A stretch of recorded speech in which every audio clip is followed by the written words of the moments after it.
Assalamualaikum warahmatullahi wabarakatuh. Apa kabar anak-anakku semua? Semoga kita masih diberi kesehatan oleh Allah Subhanahu wa taala sehingga masih dapat mengikuti pembelajaran dengan baik. Pada kesempatan kali ini kita akan belajar mengenai senangnya berakhlak terpuji. Sebelum kita mulai pembelajaran, mari kita berdoa terlebih dahulu. Semoga pembelajaran kali ini dapat bermanfaat. Bismillahirrahmanirrahim. Rabbi zidni ilma warzuqni fahma. Amin ya rabbal alamin. Tujuan pembelajaran yang akan kita capai pada pembelajaran kali ini diharapkan nanti yang pertama, anak-anak dapat mengetahui makna akhlak terpuji. Yang kedua, anak-anak dapat mengetahui contoh akhlak terpuji. Dan yang ketiga, anak-anak dapat memahami makna akhlak terpuji. Akhlak terpuji. Akhlak terpuji dapat disebut juga dengan akhlak mahmudah ataupun akhlakul karimah yang memiliki arti perbuatan atau perilaku yang baik sesuai perintah Allah atau yang diajarkan Nabi, ya. Karena Nabi Muhammad sendiri menjadi suri tauladan atau contoh yang baik. Segala ucapannya, perbuatannya, perilakunya itu merupakan sebuah contoh yang harus kita teladani.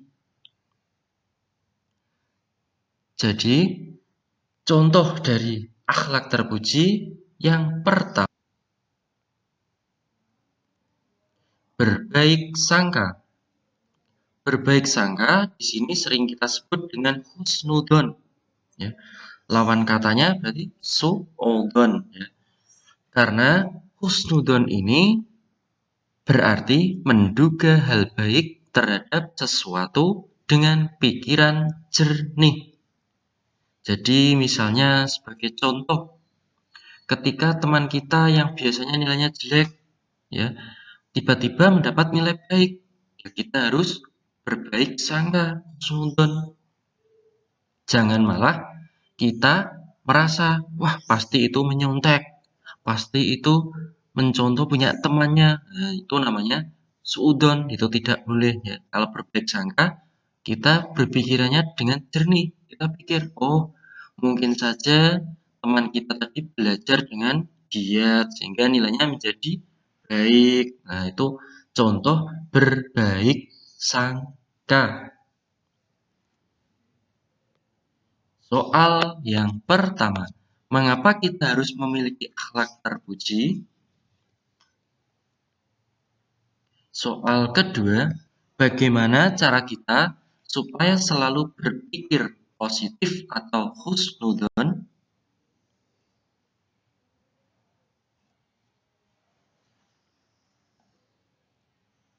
Simpati merupakan contoh akhlak terpuji yang kedua, yang artinya ikut merasakan perasaan yang dialami orang lain.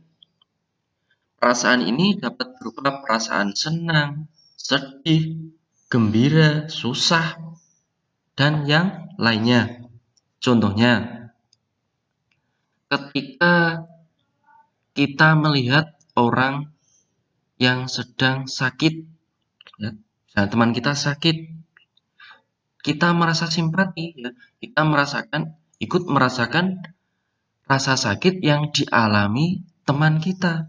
Dengan apa? Ya, kita dengan mendoakan, menjenguknya, itu merupakan rasa simpati kita terhadap teman yang sakit. Atau misalnya yang sedang tertimpa musibah, misalnya bencana banjir, ya. Bagaimana rasanya kita ketika kita terkena bencana banjir?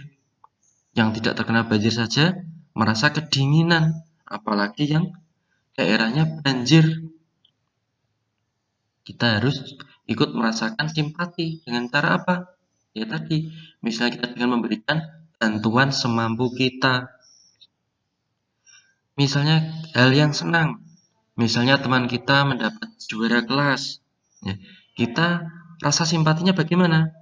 Ya dengan mengucapkan selamat kepada teman kita. Itu merupakan contoh simpati. Soal yang ketiga, sebutkan 2 contoh perilaku simpati.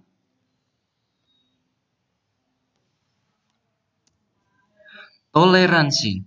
Toleransi dapat diartikan sebagai sikap tenggang rasa menghargai orang lain yang berbeda dengan dirinya. Karena makhluk Allah atau ciptaan Allah itu diciptakan berbeda-beda. Manusia itu ada yang diciptakan berkulit putih, ada yang kuning, hitam, coklat, juga berbeda-beda. Itu baru dari warna kulit. Dari rambut, ada yang keriting, lurus, keribu. Nah, itu juga berbeda lagi. Dari agama, ada yang beragama Islam, Kristen Katolik, Kristen Protestan, Hindu, Buddha, Konghucu, ada yang ateis. Nah, itu masalah agama juga berbeda-beda. Tetapi dalam urusan duniawi, kita harus tetap bertoleransi. Contohnya, ketika teman kita sedang mendapat musibah kecelakaan, ya, bisa jatuh dari sepeda, kita tidak perlu bertanya dulu, dilihat dulu orangnya jatuh, kamu agamanya apa? Tidak perlu seperti itu, karena toleransi dalam urusan duniawi tidak memandang apa agamanya, bagaimana warna kulitnya, orang kaya atau tidak, ya. Itu tidak perlu kita permasalahkan. Tetapi kalau urusan akidah, ya, atau kepercayaan, itu kita tidak tidak perlu melaksanakan toleransi ini. Contohnya, kita beribadah, ya, umat Islam ibadahnya sholat. Teman kita misalnya yang Kristen ibadahnya di gereja.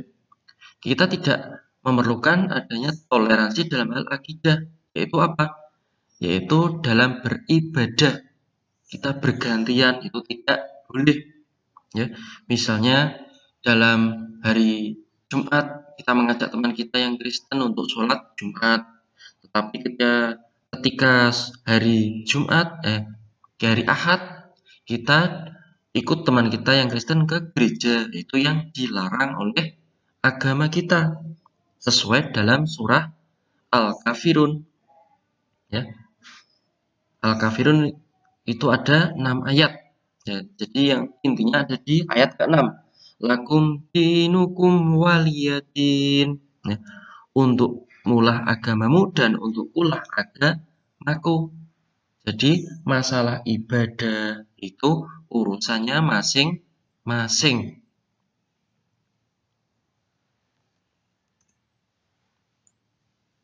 Soal yang keempat, tuliskan ayat terakhir dari surat yang berkaitan dengan larangan toleransi masalah akidah.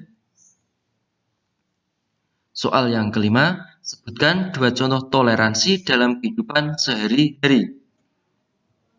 Demikian pembelajaran kali ini, semoga dapat bermanfaat. Mari kita tutup dengan bacaan hamdalah bersama-sama. Alhamdulillahirabbil alamin. Wabillahi taufiq walhidayah. Wassalamualaikum warahmatullahi wabarakatuh.